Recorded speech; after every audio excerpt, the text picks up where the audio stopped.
What's up mga kababayan, News That Matters here. Dito sa video natin ngayon ay ating panoorin at pakinggan itong mga nagbabagang balita. Mukhang may napagalitan sa lower house dahil sa pag-amin na may blankong espasyo sa BICAM report na di umano nilaglag nitong si Congresswoman Stella Kimbo ang kanyang kasamahan na sina Senator Cheese, Senator Grace Poe, Tambalos Romualdez at Attorney Bersamin dahil sa ginawang ambush interview sa kanya na nag-iba ang tono o script na kanyang kinanta kung kaya naman nagkabuul-buul na ang kanilang mga plano. Pero bago ang lahat, huwag niyo po sana kalimutang mag-like at subscribe para updated ka sa mga uploads ko araw-araw. At yun na nga mga kababayan, pahiya ngayon itong mga sumasawsaw sa usapin ng BICAM na sina Trillanes, Hontiveros, Tito Soto at iba pa na nagsasabing sinungaling di umano itong sina Duterte, Congressman Ungab at Attorney Vic Rodriguez. Pero ang pinakahintay na dapat sumausaw sa usapin na ito, wika ng taong bayan, na ang mga tulfo tahimik patungkol dito. Kung kaya naman hindi maiwasang sabihin na parang natapalan na sa bibig itong mga tulfo ng Vangag admin. Naku naman po, kung kaya naman hindi ko na patatagalin pa, heto na ang buong video.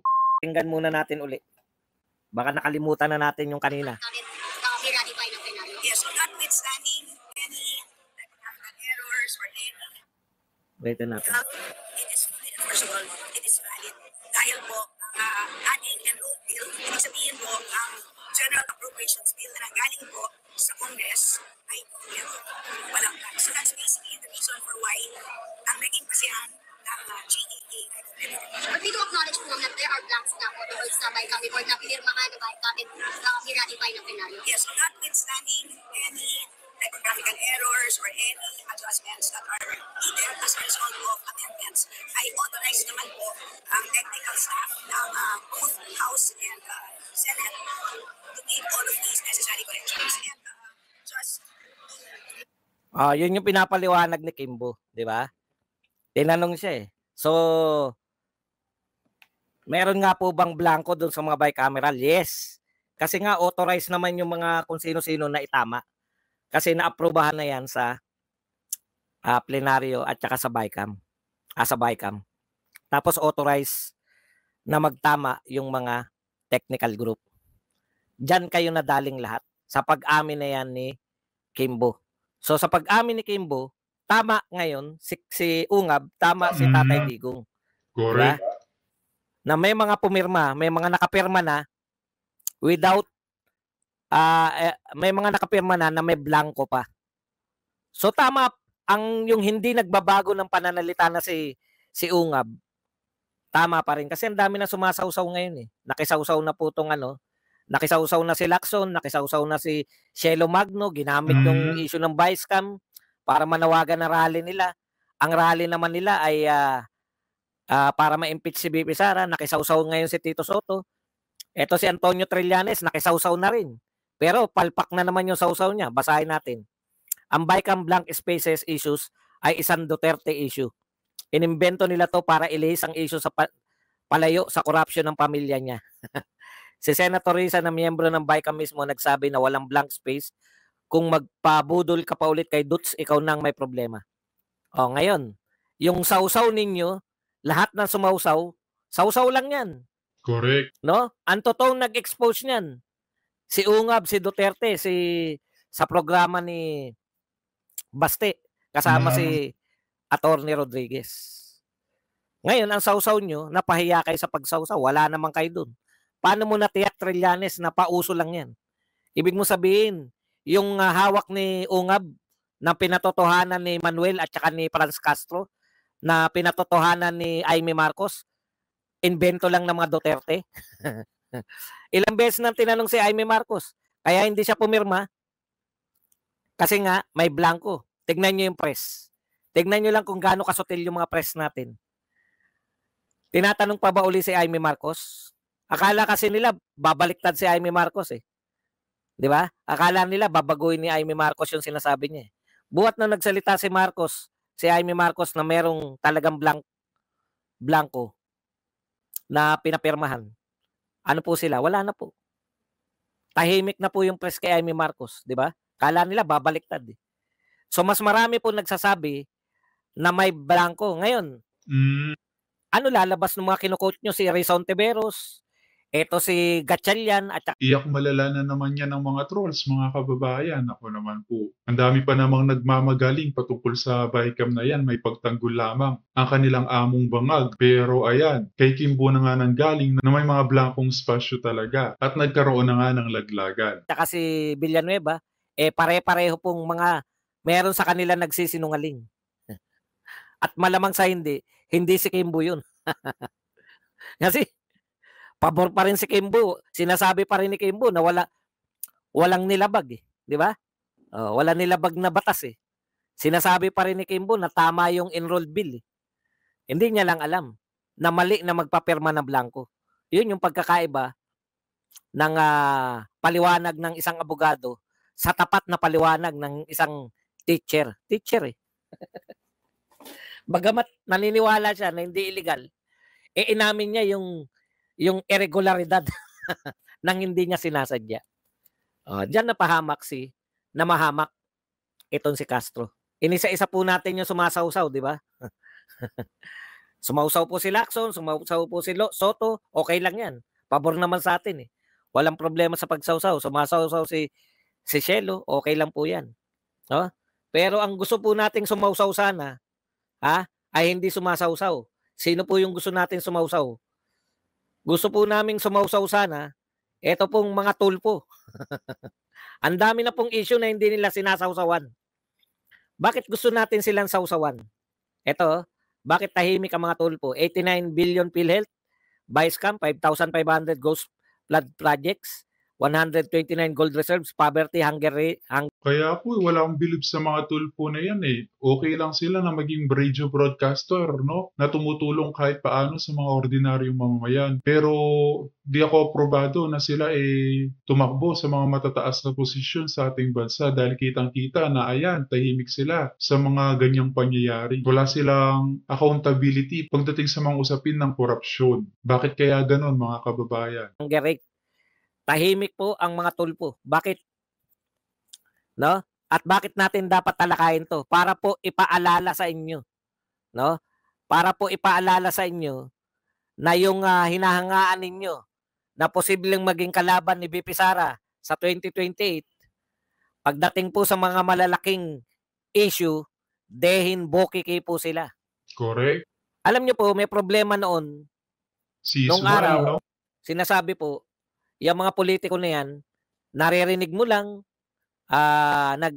nagsasalita lang ng kung ano-ano na pabor sa mga tao pagka nangangampanya sa eleksyon. Di po ba? Tama. Matatamis magsalita, magaganda ang pangako pag malapit na eleksyon. Kakaiba po itong mga tulpo. Ito lang po ang mga kandidato. Numero 1, pasok sa top 10, yan dalawang tulpo na yan. Kandidato pa lang. Alam niyo po yung mga kandidato, yan yung mga typical na kandidato. Tito Soto, si Ping Lacson. Tanong ko lang, kung talaga kayong mga nag-aaral at hindi lang kayo sumasawsaw, mahirap po yan eh.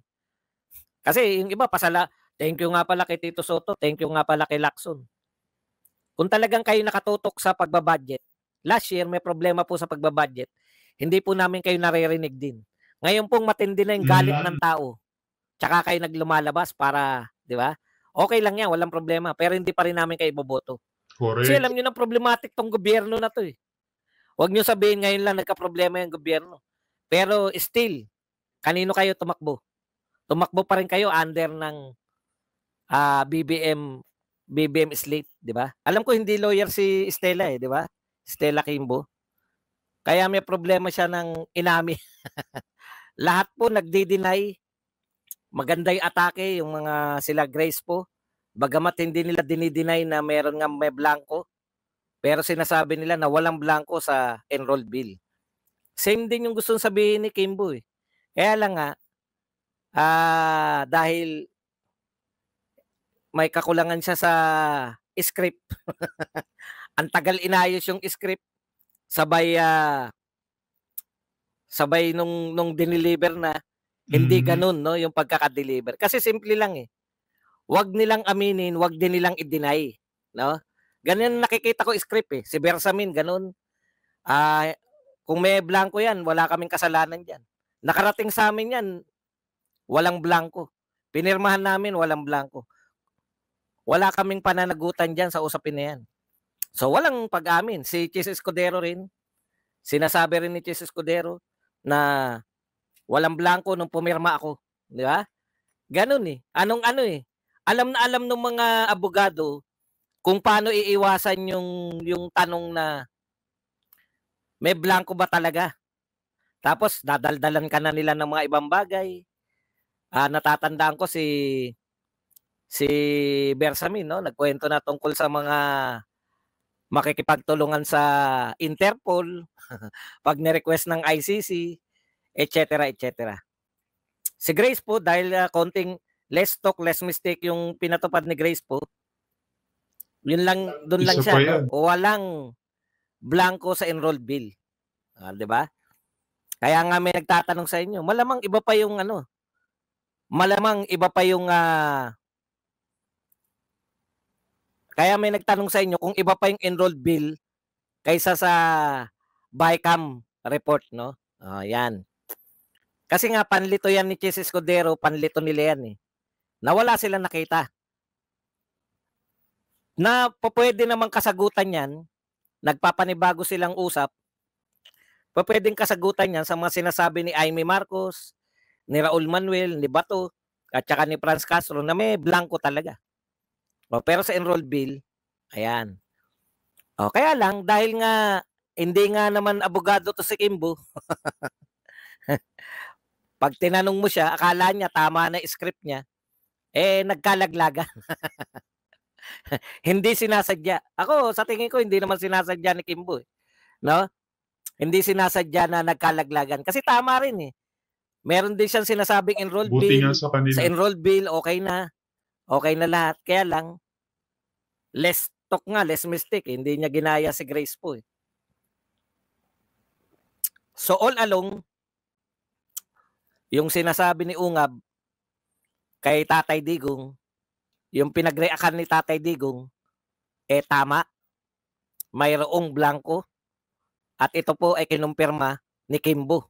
Nang hindi niya naman po, ako talaga honestly, alam ko hindi niya talaga gusto na umamin. Kaya lang, siguro naghalo-halo na. Siyempre, inano nila yan eh.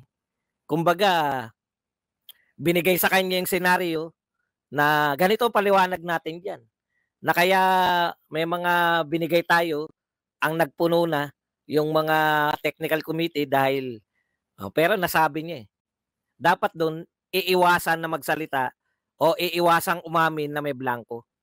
Di ba? Katulad ng ginawa ng mga abogadong si Bersamin at saka ng abogadong si Chis Escudero. Maligal sila eh.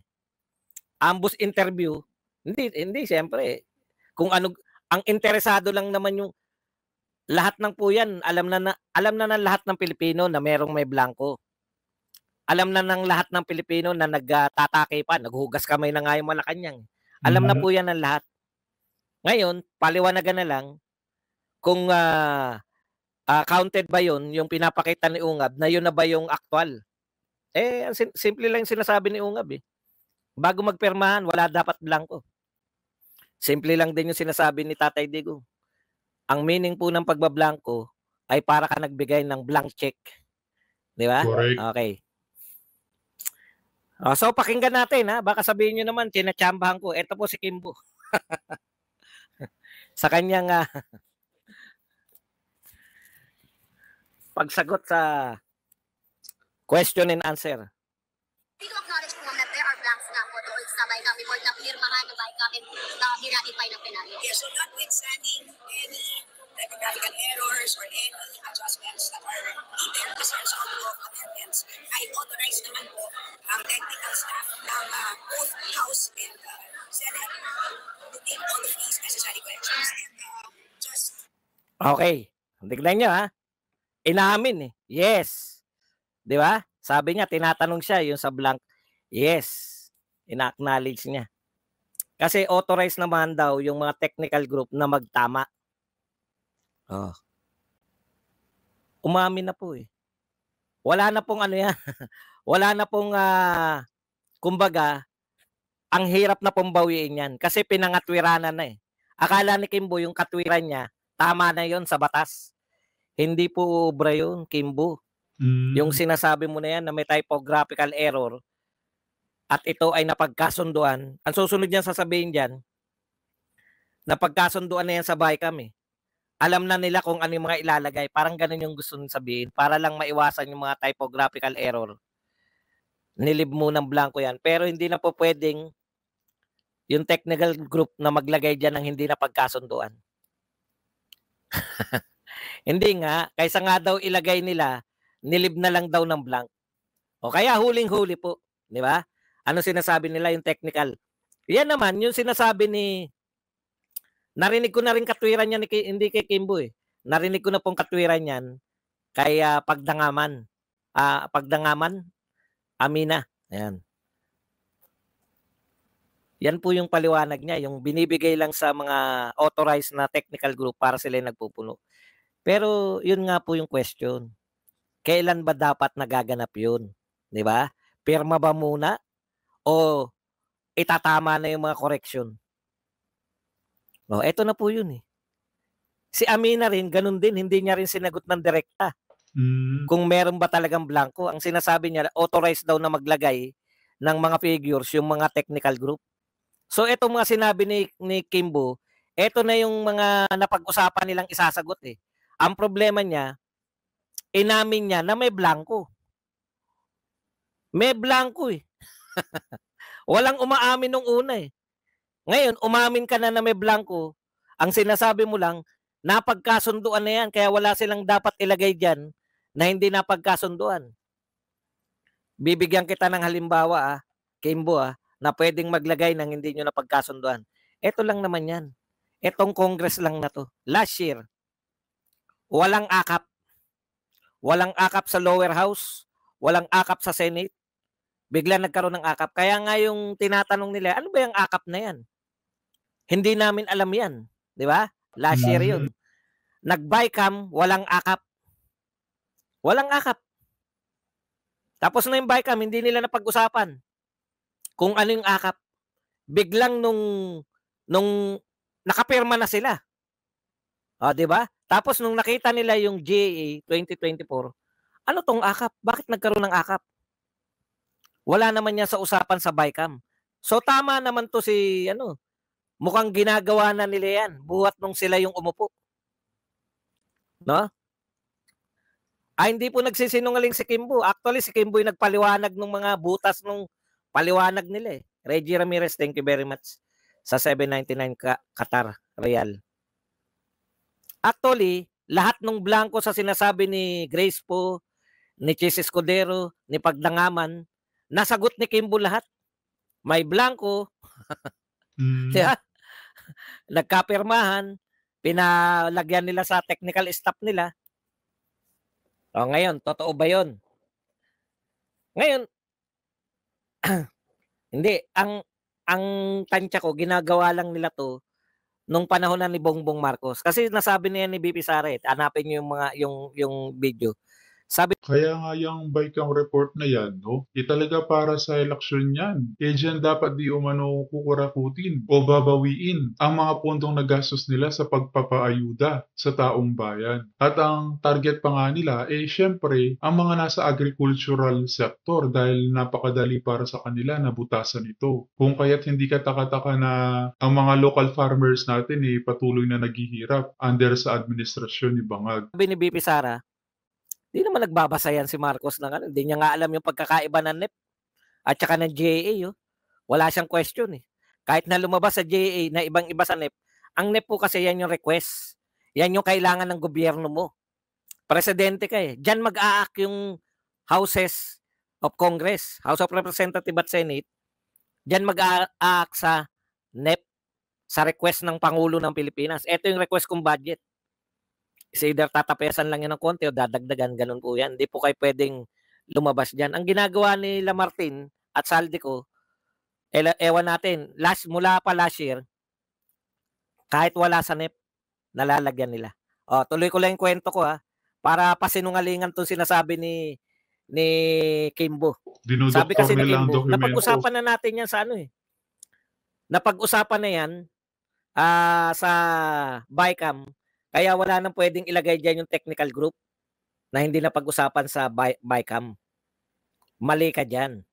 Yan yung inaangal nga ni Bato at saka ni Aimee last year. Dahil napag-usapan, wala naman sa BICAM yung akap. Pagdating sa GAA, may akap na. Tapos nung question ni Bato at saka ni Aimee Marcos, kung bakit nagkaroon ng akap, alam nyo kung ano sabi? Ito ang sabi kay Aimee at kay Bato. Nakapirma kayo eh. Oo nga, pumirma nga kami kasi hiningi nyo yung electronic na pirma eh. Electronic na pirma lang pala yan. Kimbo, electronic na pirma lang yan. Electronic na pirma lang yan. Yang hiningi nyo sa amin. Wala naman, akala namin kung ano lang yung napag-usapan sa BICAM. Wala naman napag-usapan na akap. Digitally signed. Okay. Kung walang akap at nagkaroon ng akap sa JA, pwede talaga sila mag-insert. Alam nyo kung ano sagot ng mga congressman?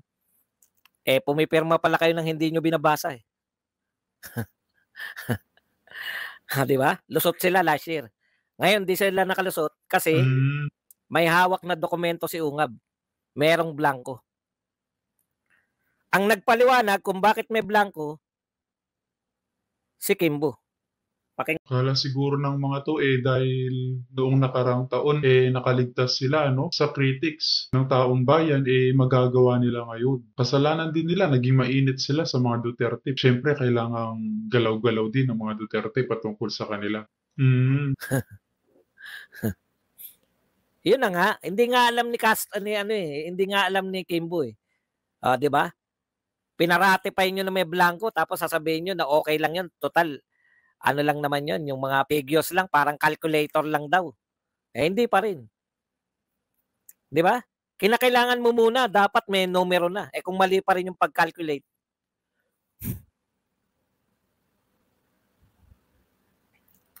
Kimbo. Kung ano man na nasabi ko, Stella Kimbo po ang dapat kong sabihin. Siyempre, nagkakamali lang tayo sa salita. Okay, punta na po tayo rito sa isa pang balita. Cases filed against BP and various John Jays. Ay meron na pong resolution. Binabasura po ng ano ba to? Quezon City. Sa Quezon City po sila Regional Trial Court. Office of the City Prosecutor. Sa prosecutor pa lang. Binasura na po ng prosecutor ang isinampa po na mga reklamo ng PNP. Ito po ang complainant, si Police Lieutenant Colonel Van Jason Conag Villamor versus Vice President Sara Zimmerman Duterte at Colonel Raymond Dante Petina La Chica, John Doe and Jane Doe. Okay, ito po yung, kung matatandaan nyo, yung nagkaroon po ng komosyon, no? Kung tutusin, si BP Sara pa nga agrabyado dun. Yung, di ba? Babagsakan siya ng, hindi lang natinag si BP Sara eh. Nakita nyo, ganun katindi, no? Ay, teka pala, bago tayo pumunta rito. At yun na nga mga kababayan, narinig natin itong si Sir Badong Aratiles dito sa video na ito. As always mga kababayan, kita na ulit tayo sa ating next vlog. Huwag niyo po sana kalimutang mag-like at subscribe para updated ka sa mga uploads ko araw-araw. Maraming po salamat mga kababayan, ingat and God bless.